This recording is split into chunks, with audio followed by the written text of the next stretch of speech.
আরিফ, আমরা একটু আগে ডাক্তার এজেডএম জাহিদ হাসানের বক্তব্যের খানিকটা শুনছিলাম, একটু বিস্তারিত বলবেন বেগম খালেদা জিয়ার শারীরিক অবস্থা নিয়ে তিনি আর কি বলেছেন, এখানে কতদিন চিকিৎসা নিতে হতে পারে, কোনো ধারণা পাওয়া গেল কিনা? আরিফ। ধন্যবাদ রাকিব। আমি আসলে একটু আগে যে ব্রিফ করেছেন ডক্টর জাহিদ, আসলে মূল ফ্যাক্ট তিনি বলে দিয়েছেন, তারপরে বলছি। বেগম জিয়ার লন্ডনের চিকিৎসার আজ চতুর্থ দিন। এরই মধ্যে আসলে আগেই বলে রাখি যে মানসিকভাবে বেগম জিয়া খুবই চাঙ্গা আছেন, বিশেষ করে পরিবারের সদস্যদের পাশে পেয়ে মানসিকভাবে চাঙ্গা থাকলেও শারীরিক এই বিষয়টা নিয়ে আসলে পরীক্ষা নিরীক্ষা চলছে। এখানে আসলে 3টি ধাপ সম্পন্ন হয়েছে। প্রথম ধাপ ছিল যে আসার সাথে সাথে ওনাকে মেডিকেল চেক আপ করা হয়। দ্বিতীয় ধাপে ছিল যে বাংলাদেশে বিগত দিনে যে চিকিৎসা হয়েছে বেগম জিয়ার, সেই চিকিৎসার অ্যাসেসমেন্ট করেছেন, পরীক্ষা নিরীক্ষা যেগুলো হয়েছিল রিপোর্টকে অ্যাসেসমেন্ট করেছেন, এবং পাশাপাশি বাংলাদেশে যে মেডিসিন ইউজ করেছেন বেগম জিয়া সেগুলি অ্যাসেসমেন্ট করা হয়েছে।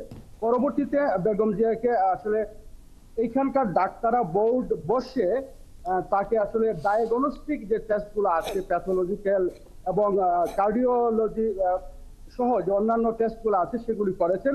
এগুলির রিপোর্ট কিন্তু কিছু কিছু আসলে আমরা জানতে পেরেছি এসেছে, এবং পরিপূর্ণ রিপোর্টগুলো আসার পর তারা আসলে বসবেন, বসে পরিপূর্ণ চিকিৎসা আসলে কিন্তু শুরু করবেন। এখনো কিন্তু পরিপূর্ণ চিকিৎসা শুরু হয়নি। মানসিকভাবে ভালো থাকলেও খালেদা জিয়া আসলে তার যে ডিজিজগুলো রয়েছে এগুলির কিন্তু আসলে পরীক্ষা নিরীক্ষার পরেই কিন্তু ফাইনালি বলা হবে। তবে বলা হচ্ছে যে রিসেন্টলি কিন্তু এই রিপোর্টগুলোর বিষয়গুলি তারা পাবলিশ করবেন। হয়তো বা কিছু সেক্রেসি এখানে আছে, আজকে ডাক্তার জাহিদ বলেছেন, অফলাইনে বলেছেন যে সেগুলো আসলে বলা যাচ্ছে না, এগুলি ইতিমধ্যেই তারা পাবলিশ করবেন, বলবেন আমাদেরকে, বলার পরেই কিন্তু আমরা জানাতে পারবো। আর পাশাপাশি বলে রাখি যে এখানে বলা হয়েছিল বেগম জিয়াকে বাসায় নিয়ে যাওয়া হবে। বিশেষ সূত্র জানিয়েছে যে আসলে এই রিপোর্টের পরেই সিদ্ধান্ত নেওয়া হবে তাকে বাসায় নেওয়া হবে কিনা। তো আমরা হয়তো বা আগামীকালকে অথবা কামিং মানডে সোমবারে আমরা জানতে পারবো আসলে তার শারীরিক অবস্থার সর্বশেষ আপডেট এবং রিপোর্টের আসলে কি বলছে। এখানে যারা বিশেষজ্ঞ ডাক্তার বলছেন যে পূর্বের রিপোর্টগুলো দেখে বলেছেন যে আসলে তাকে এখানে চিকিৎসা করে সারিয়ে তোলা সম্ভব, হয়তোবা আমেরিকাতে অর্থাৎ যুক্তরাষ্ট্রে তাকে চিকিৎসার জন্য পাঠানো নাও লাগতে পারে। বিশেষ করে এখানে যে ডাক্তার রয়েছেন তারা অত্যন্ত অভিজ্ঞ, তারা বলেছেন যে যে চিকিৎসা আগে করা হয়েছে এর ধারাবাহিকতা তারা এখানে চিকিৎসা করলে হয়তোবা তাকে সারিয়ে তোলা সম্ভব এখানে।